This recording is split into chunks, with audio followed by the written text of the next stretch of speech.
கடையிலே நீ அரிசி வாங்குறே, எந்த கடையிலே நீ அரிசி வாங்குறே. பாப்பா நல்லா இருக்குல்ல?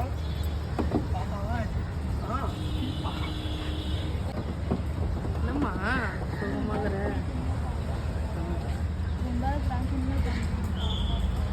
ஏன் அது கவலைப்படுற?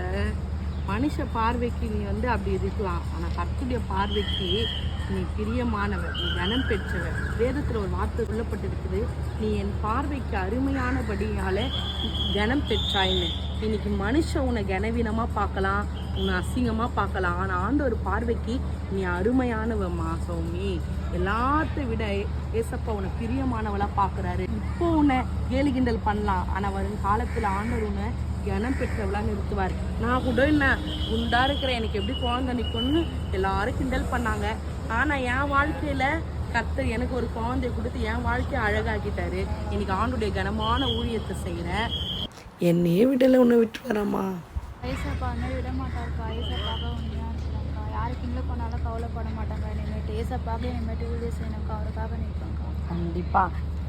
எனக்கு அன்பான தேவச்சனங்களே, இந்த நாளில் கூட நீங்கள் கவலையோடு இருக்கலாம். நான் குண்டா இருக்கிறேனே, நான் கருப்பாக இருக்கிறேனே, நான் அசிங்கமாக இருக்கிறேன்னு சொல்லி நீங்கள் கவலைப்படலாம். எனக்கு அன்பான தேவஜனங்களே, மனுஷன் உங்களை கிண்டல் பண்ணலாம், கேலி பண்ணலாம், ஆனால் ஆண்டவர் சொல்கிறாரு, என் பார்வைக்கு நீ அருமையாக இருக்கிற. மனுஷன் பார்வைக்கு நம்ம அற்பமாகவே இருக்கலாம், ஆனால் தேவனுடைய பார்வைக்கு நம்ம அருமையானவங்க. இன்றைக்கு கூட உங்களை பார்த்து சொல்கிறாரு, நீ எங்கெல்லாம் அழுதீங்களோ, எங்கெல்லாம் கலங்குனீங்களோ, எங்கெல்லாம் அசிங்கப்பட்டீங்களோ, அந்த இடத்துலலாம் ஆண்டவர் உங்களை கனம் பெற்றவர்களாக கர்த்தர் வைக்க போகிறாரு. அவர் பார்வைக்கு நீங்கள் அருமையாக இருக்கிறபடினால கனத்தை ஆண்டவர் கொடுக்க போகிறாராம். எங்கே கனவீனப்பட்டீங்க அதே வாய்கள் மத்தியில் கர்த்தர் உங்களை கனப்படுத்துவார். கர்த்தர் தாமே உங்களை ஆசீர்வதிப்பாராக. ஆமென்.